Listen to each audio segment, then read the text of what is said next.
Hey, we are here to give our takes top 10 movies of the year. Now, I do want to delineate, this is not necessarily our favorites.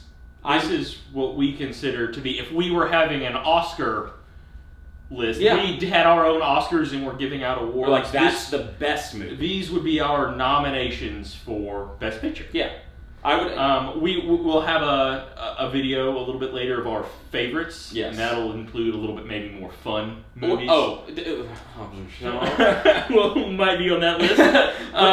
But this is just what we consider the best. We're going to start out, though, with our honorable mentions. Yes. To start out, and before we say all that, we're just going to touch on all of these. We have full reviews on all of these that movies. you can go and check out. We may or may not put links in the bottom. We will. We'll do that. But let's start off with the honorable mention. First off, I feel like and let's clarify how we did this. I came up with my top 15. You came up with your top 15, and we basically merged them together. We averaged them out. We averaged out the positions, and this is the list we came up with. Where it's averaged. So it's our top 10 basically combined. Yeah. That being said, the first honorable mention was on my top 10. It was number 8, and it was not in my it wasn't even in your top 15. It wouldn't have been in my top 20. Jesus, man. And that is The Lighthouse. Mm-hmm. It's a polarizing movie in that sense. Yeah, but it still was phenomenal. I mean, we walked out of that movie, and half the theater walking out was like, "Oh my god!" and the other half of that movie was like, "What the hell did we just watch?" And you said you fell in between. Yeah. And I was on the like, holy hell! Like, it was just something. I was just underwhelmed. And maybe, do you think maybe I had like overhyped it? Like, no, I was so excited for that movie. I was excited, but I was expecting to see something more than I did. Like, okay, it ended up being exactly what I thought it was going to be. In like a bad sense. Gotcha. It was like, I don't want to say it was like nothing was happening. It was just two guys getting drunk and losing their minds. I just thought it was incredibly thought provoking in my opinion, and it also had neither of these two guys got nominated for an Oscar, which that is Willem crazy. Dafoe not getting nominated is insane to me. I 100% it's unbelievable to me. Anyway, it was a movie that didn't have much of a plot. It was just two guys losing their minds, and it was their performances carrying the movie. And that said, I do believe that at least Willem Dafoe for sure should have been nominated. Yeah. Next, our best action film. This is John Wick. Yeah, there's no question. From beginning to end, nonstop, and it's unbelievable. Like, yes, the technical aspect of it is amazing.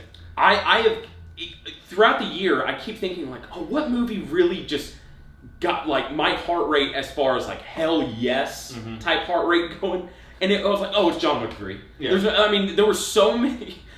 First of all, Keanu was just badass. He's perfect for that role, and I love how they continue just to expand on this universe, and they do it so well. And then on top of all of it, just the action sequences are bananas. It's so well crafted. Yeah. It's a dance, and of course the famous John Wick, the wide shots, so you can see everything. I love that. I love that we've gone kind of away from the kind of Bourne Identity style where it was like quick cuts. And I love how John Wick is just longer takes, and you're seeing these actors beat the shit out of each other. It's so great. Yeah. God, I love that. It's very entertaining. Okay. Best superhero movie, not comic, because we actually have. In our top 10, we actually have like a kind of a comic book movie. But this is best superhero. And more importantly, movie. I would say best Marvel movie. Best superhero movie, because I would think Shazam was really good this year too. See, I was indifferent. I like Shazam more than Lighthouse, so we'll get into that. No, we don't have to get into that. Okay. But anyway, point being, this was the best superhero movie of the year for me, and this was Spider-Man. Yep. I agree. While Endgame was the big draw this year, everybody saw it, and it was a worthy conclusion. I was about to say, Endgame was a very fitting conclusion for that whole Marvel Cinematic Universe. Yeah. I thought it was. I enjoyed it. The Infinity Saga. It was a great way. I loved it. wrap it up. But Spider-Man was a much better movie, in my opinion. Yes, Spider-Man. It was great, and it has one of my favorite sequences of the year in it. Are you talking about when Mysterio is when everything's being projected on it? That is a cool sequence. Yeah, and it's also, as a viewer, you feel like there's no way he defeats that. I actually like the way that's how they ended Phase 4. Yeah. In the Marvel Cinematic Universe, because that sets up the rest of the universe. It's good to know that Spider-Man's coming back, and they were able to sign on for more movies, because I think he's going to be the center. He's going to be. I think they're kind of leading on that he's going to be kind of the Tony Stark. Yeah, but that Spider-Man: Far From Home was really, really good. I completely agree. It was really. It's one of in our opinion, it's one of the better Marvel movies. Period. This is just. I don't know if it's in that top tier. It's close. But that it goes to my. I would say though, if this year wasn't as, this is a huge year for movies in terms of just like solid movie after solid movie. I think in weaker years, Spider-Man might actually have dominated, because it was that good to me. But this year there were so many good fucking movies this year. Best animated feature, and this one was a little bit, I don't want to say tough for us, but it was. I think this is more personal. Yeah. To us, but it was Toy Story 4. Yeah, because I just grew up watching Toy Story 4 or Toy Story, and after rewatching, we've got Disney Plus, and after rewatching all of the Pixar movies, we've been going through in order watching every Pixar movie. And we've gone past the three prior Toy Stories, and I think all three, the first 1, 2, and 3 are all better than 4. But what makes 4 so special is the attachment to the characters that you gain from those other movies. So that's the impactful part, is that character, is the attachment. Well, it's also, it was kind of, I hope they definitely end it here, but after rewatching the first 3, and we rewatched 4 as well. Yeah. 4, actually, the second time around, didn't hit as hard for me, and it didn't help that I think we had seen 3 prior to seeing 4, and it was that realization of they should have just stopped at 3. Yeah. 3 had literally the most perfect ending for that, trilogy, and it was just like, it's, in my opinion, it was a great movie. It's like the third Indiana Jones. There might have not been a better way to end a trilogy than the way that the third Toy Story ended. Yeah. The final 10 minutes, you're almost you were in because it's that feeling of like it's over and everyone's happy, everyone's good and happy. It's just and Toy Story 4 is great, and you love to see that character. He's finally happy again. Yeah. Woody's happy again. But of course, he wasn't unhappy until this movie. So it's like it was a problem that was created in the movie. Yeah. That being said, I did like the Going to Find Bo Peep. I thought it actually might have even been a better movie if that was just the story. That was the story. That was going to bring Bo Peep home. Yeah.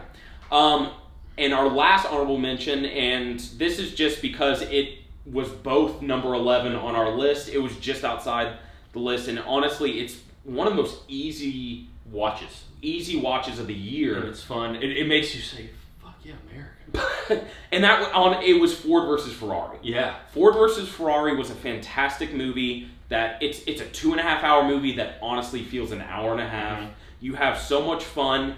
It's incredibly well acted. The racing scenes are really good. And the story itself is fascinating. Just a cool story. It's a really cool story. And it's like it's a true story. It makes it even cool. And with all that together, it's just a really, really good movie. Mm-hmm. But it just wasn't in our top 10. And that being said, you're about to find out why.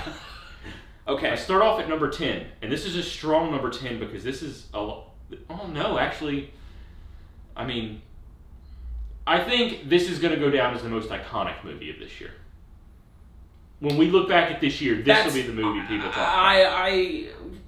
We'll see. Obviously, that's... I compare it to Taxi Driver. In that sense, and in the sense of the movie, it's Joker. Yeah, which I had it outside my top 10. Yeah. I thought Joker was really good. one of the best acting performances in the past couple years from Joaquin Phoenix. He completely transformed, and because it is such an impressive performance, and the movie itself is a character study, so he's carrying the movie, and it's just a fascinating take on mental illness and what kind of society has done to someone to be this way. And, I mean, failed him every step of the way. All the way from he was adopted by a woman with mental illness. Yeah. I mean, starting from the beginning of his life to the end of the movie is the society is failing him every step of the way until he decides to take it into his own hands. And it's great. It's really good. It is really good, and I to be fair, I do want to watch it again. Highest grossing rated R film of all time. Which is crazy. You know, it was a $50 million budget, a character study. It's not an entertaining movie. Very well directed. See, we can get into that. Some people gave Todd Phillips, they thought he didn't deserve his direct. And I remember walking out of the theater, I was like, that was a really well-made movie. I thought he did a fantastic job. And I thought the score was incredibly unnerving. The cinematography was almost kind of claustrophobic at times. Like you felt that kind of pain and anguish that Arthur Fleck had. Yeah. So it was. You felt like you were in the room with him. And I think that's why some people didn't quite like it, is because they felt uneasy, and it's like that was the point.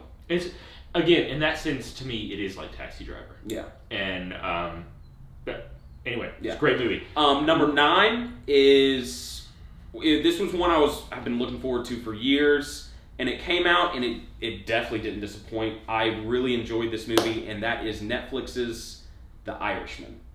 Scorsese's The Irishman. Well, it was a big deal because people were like, Scorsese's doing a Netflix movie? What is this?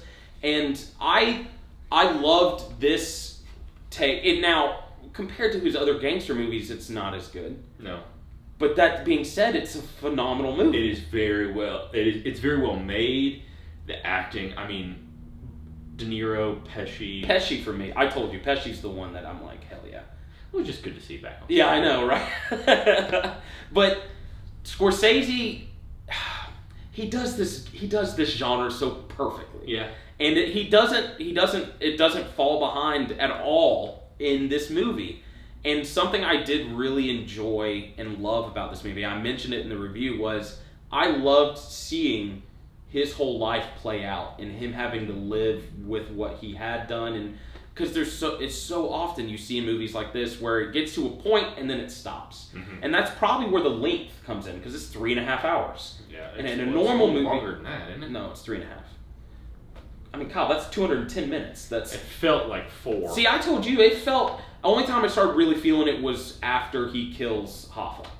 Yeah, you know. But that being said, it's a really good movie. It's like it's a gangster epic. Yeah, it is, and that's exactly what it is. It's an epic. It's a long, sprawling tale that was incredibly well done, extremely well acted, and it was. Plus, I just kind of like that time period, that 50s, you know, like. And Scorsese's just the man. He is the man. All right, number 8. We both love this movie. This is in my I think it's my number 2 favorite movie. I'm not even going to ruin it. Yeah, I am. This is my favorite movie of the year. I love this movie. Jojo Rabbit is phenomenal. Yeah, Jojo Rabbit's so good. And it has its flaws as a movie, but in terms of just how it makes you feel. Well, see, I don't think there's. In what way would you say there's? What flaws are you thinking of? Like it just doesn't feel. It doesn't feel like this. It's because when we're looking at, there's several other movies. It doesn't take itself so seriously. Yeah. And I think that's where it's kind of like, oh, there's some flaws. It's like, no, it knows exactly what it is, and it is a satire of Nazi Germany. It is in that sense. I was like, it is borderline perfect. When it comes to that, what it was trying to do, I was like, yeah, Taika Waititi did it perfectly. It is the boy is really good and really believe the relationship. Scarlett Johansson's great. No, Scarlett Johansson. That was a performance that when she starts acting out the father. Yeah. And stuff, the more I thought about it, I was like, that was a a role that I really, really, really enjoyed. Mm-hmm. But the movie is incredibly funny, insanely sweet, and the moments, it caught flack that it was like you're taking Nazis not seriously, and it was like the parts that were supposed to be taken 80 years too soon. Like no, my thing is the parts that were supposed to be taken seriously were taken seriously. Yes. And they did I thought they did a really good job of like driving home the fact that this was a really bad time. Yeah. And these people were doing horrible things and dehumanizing humans. Yeah. And children. Yeah.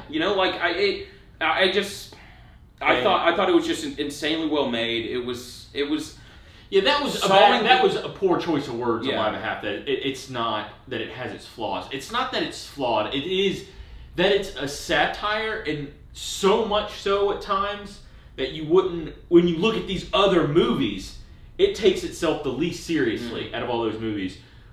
But there might be more hard-hitting moments in that movie. Yeah. I definitely cried in Jojo Rabbit. Yeah. Where the rest of these there's only one other movie that I cried in on the top 10. Number 7. Now, this is one that I mean, we saw it in mid-December. I still have yet to get this thing out of my mind. It was.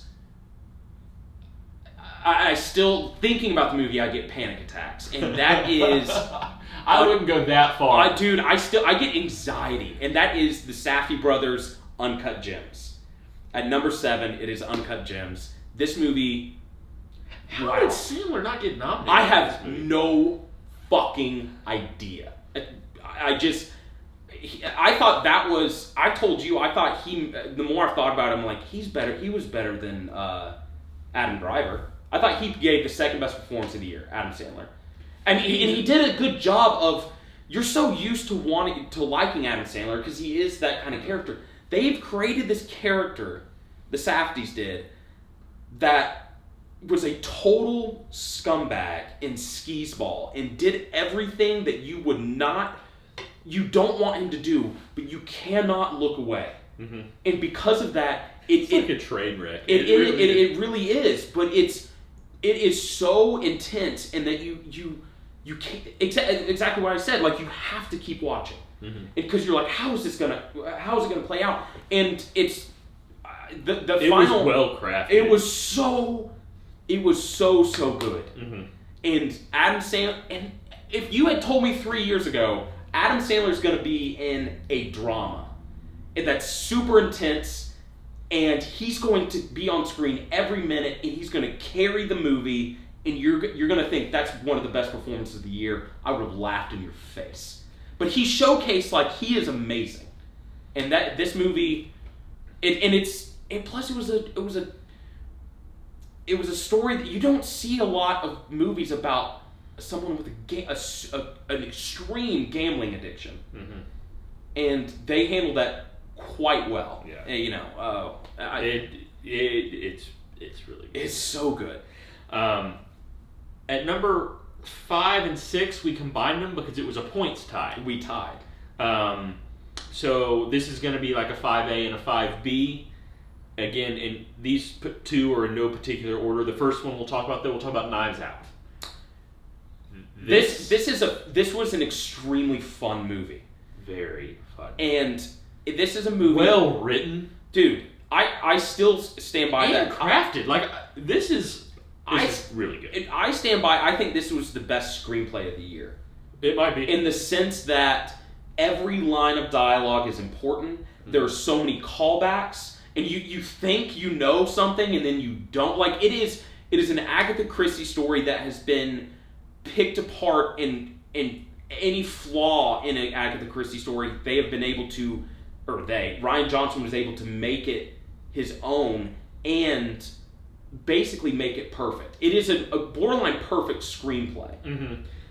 On top of that, the acting performances, and there's a lot of actors. Yeah. All were really good playing their little roles. Yeah. It was a great ensemble. And I was surprised to see Ana de Armas was actually the lead. But she did a really good job. Mm-hmm. She surprised me a lot. But Daniel Craig stole the show because, I mean, he's Daniel Craig. He had that like Southern draw, like it was so over the top and ridiculous that by the end you just bought it, And he was great, and it was such a fun watch, and it's something I definitely am looking forward to seeing again because, I mean, the movie does a good job of basically spelling out everything that they have. Like I said, there's tons of callbacks, and every line of dialogue comes back at some point. It's a really well made. But I do want to. I do want to watch it again to see. Are there things that I did miss? Like, was there something that I wasn't Probably. catching? Everything felt so meticulously done. Yeah. And this felt like a screenplay that he worked on for years. Yeah. And it showed. 5A. This one you loved. I did really like I this was in my top 10 as well, but this one was higher up for you. And this was Marriage Story. Mm-hmm.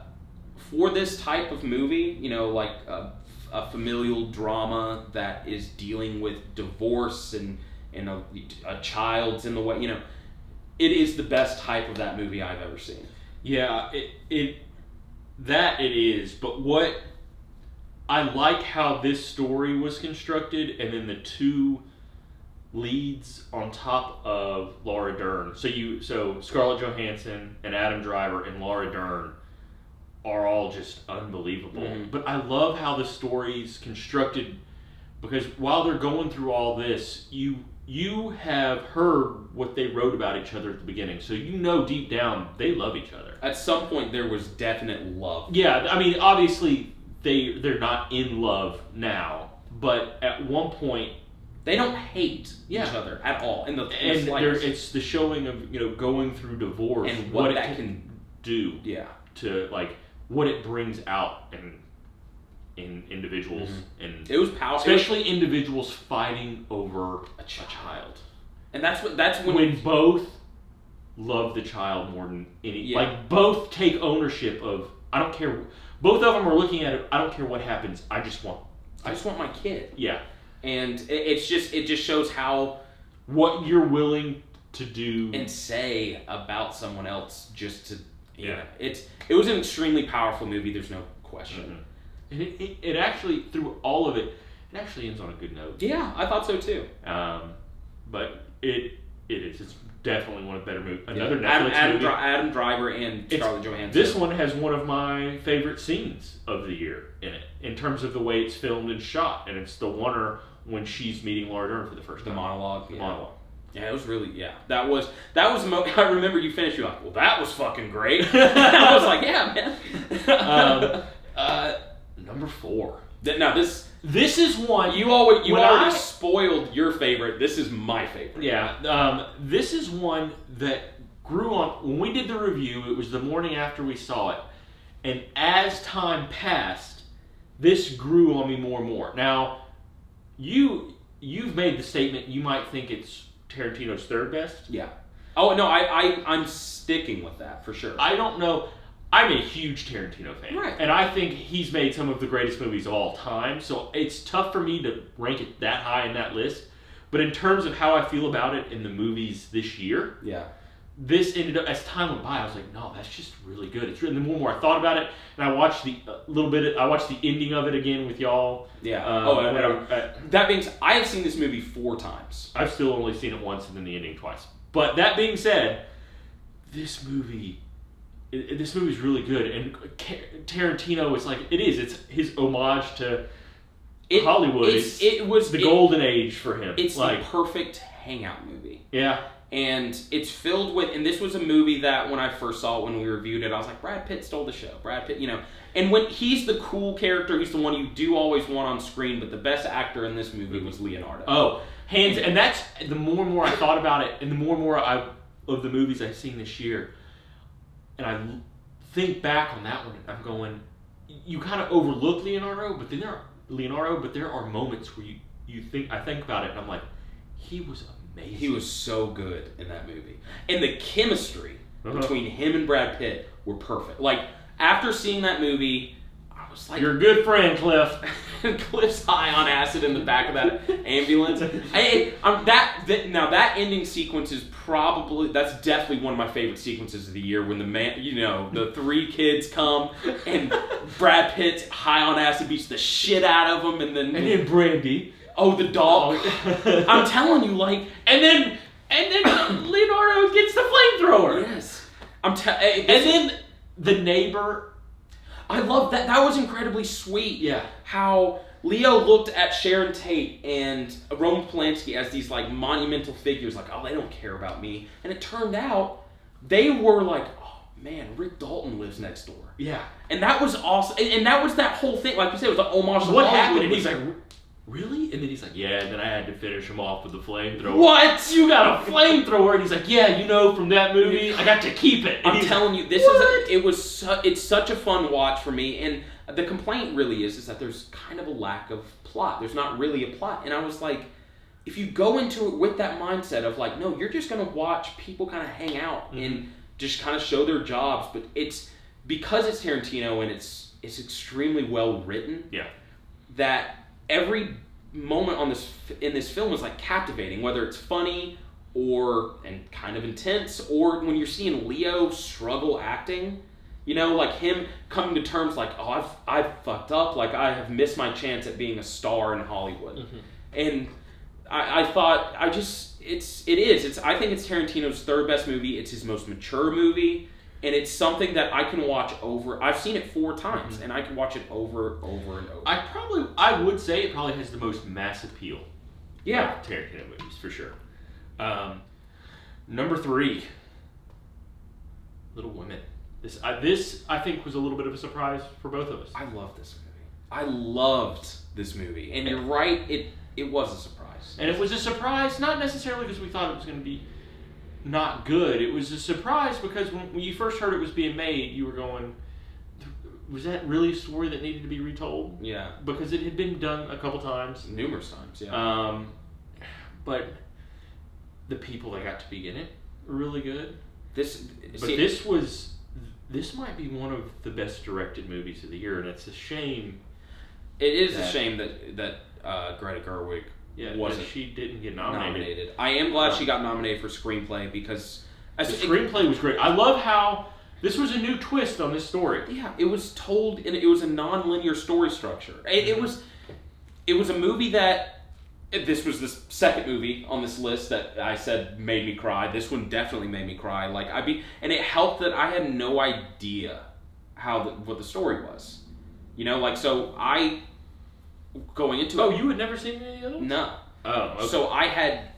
So there were beats that were coming up that I didn't know was happening. So there were things that were happening where I was like, whoa, it would surprise me and it made me really kind of sad. In particular, I could see where if it was told in order, the moment where Joe turns down Lori, you would think, she's turning him down. Wow. Mm-hmm. But the way they set this up in this movie is at the get-go. Yeah. So when I see that at the beginning, I'm like, okay, she doesn't end up with Joe. I didn't even know who Joe was at that really at that moment, except I mean, Saoirse Ronan, but you don't know who she is. And it's throughout the movie you see their relationship blossom, and you're like, how the fuck could she turn him down? You're just mad. And I think because of it's told out of order, you get different opinions of these characters that I don't know. I just thought this was I just loved this movie. Yeah, it's almost opposed to an emotional roller coaster. It's they keep feeling similar during the hopping back and forth, but it also gives you a better understanding of the characters as the story goes. Yeah. So it's not an emotional roller coaster. It feels linear. Yeah. It's really well done. So well done. And like you said, Greta Gerwig, she did a fantastic job. She's got to be one of the best up and coming directors. What's that? I mean, she's had 2 straight movies that she's just knocked out of the park, and she's in that category. She's in that Tarantino, Paul Thomas Anderson, Nolan, Scorsese type category where it's I don't care what you come out with next. I'm going to be in the theater to go see it. Yeah. There's no question. And she's in that category for me, just because of Lady Bird and Little Women. Yeah. It was nice to see she was able to follow up Lady Bird with this. Because a lot of people assumed Lady Bird was such a personal story that she couldn't really make another movie of that quality, and she definitely could with Little Women. The performances were amazing. Saoirse, Florence Pugh, Laura Dern. I mean, Timothée Chalamet. That was another case of like the ensemble was it was perfectly casted, borderline perfectly written. It's got one of the coolest shots. For you. I enjoyed it. It's only like a 10-second shot. Like I said in our review, there's a difference between like cool shots and beautiful shots. In this movie, almost the entire movie is beautiful, in my opinion. Like to me, there's one that really. I know it's where they're on the beach. They're on the beach. But see, for me, like the scene where Beth is at the piano and Chris Cooper's in the background, like hidden. That looked like a painting. Like there are so many moments in this movie that looks like a painting. So, Bailey? Thank you. Okay. Thank you, Bailey. On to number 2. And we actually just saw this very recently. Yeah. And I hope to not chalk this up to recency bias. No. This is one for me as it gets further away for me. I'm more and more impressed by it. When we reviewed this a couple days ago, I said it was definitely going to be in my top 5, but I didn't know where it was going to fall because I was like, I just don't know.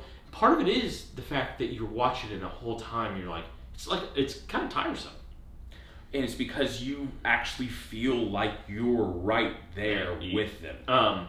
That being said, I said it in the review. Within 15 minutes, you go, "There's your best director." Yeah, like 1917 is I think the best made.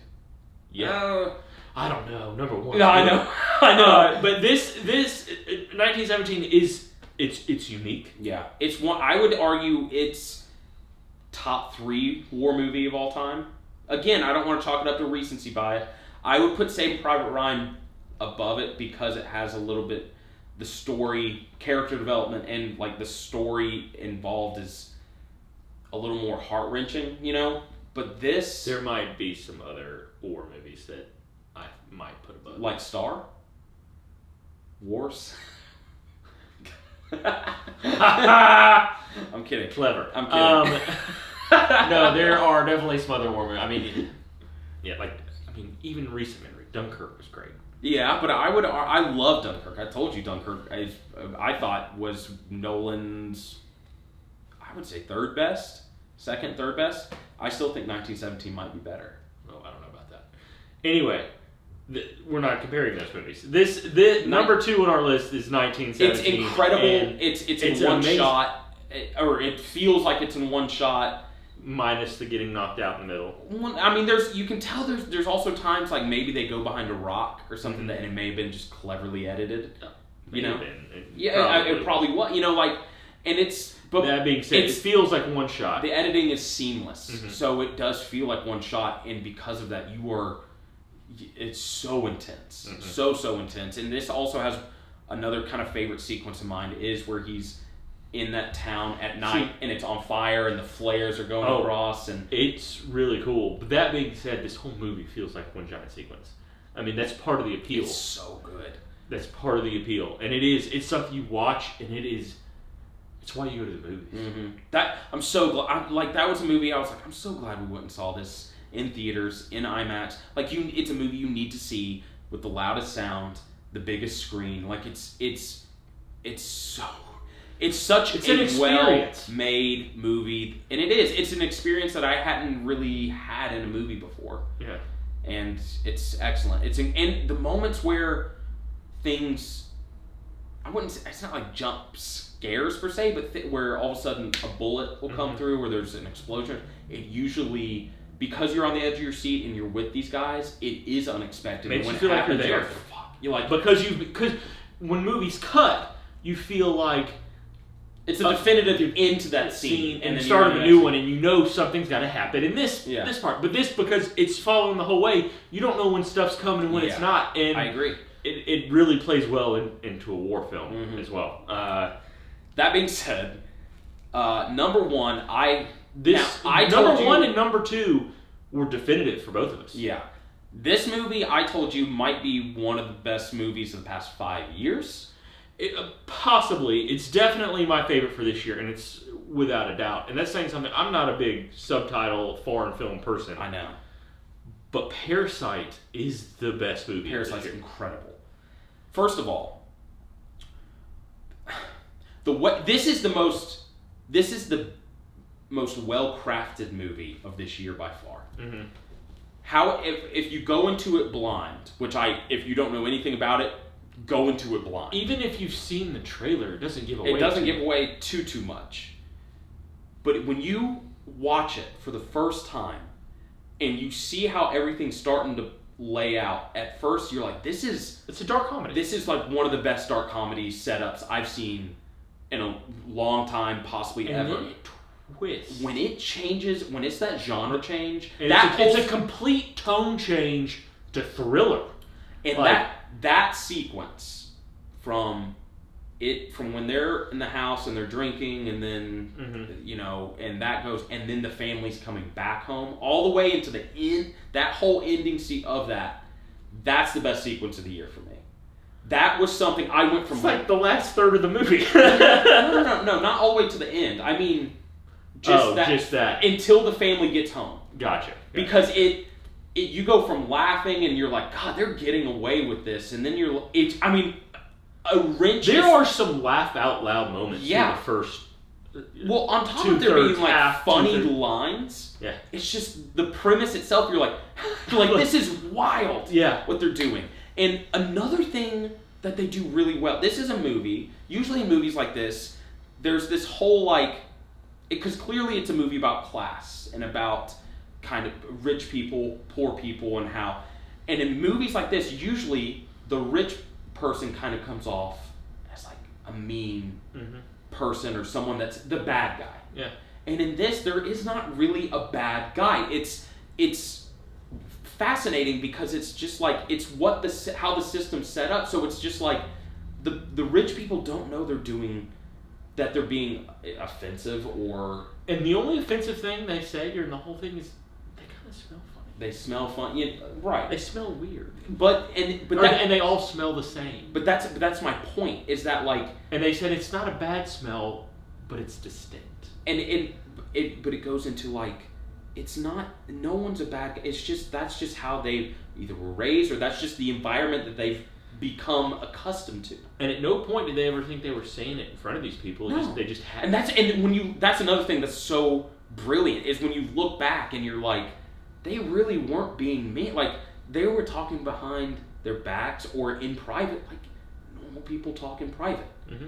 And it was it was a movie it's just incredible. Even at the end, where the dad of the family was like, "Hey, do you want to do this?" And he was like, "This would mean a lot to my son." And then the look on the father, the father of the. What ends up, I guess he's kind of not really the main character. No, I would argue he's the main character. But he's the driver. Mm-hmm. He looks at him funny, and then the father of the family, whose house they're in, was like, you could tell was almost taken aback by his look and was like, well, I'll pay. Don't worry, you'll get paid for this. And then that offended him even more. Where it's just like, it's there was no. But it also, because it's so well crafted, is that you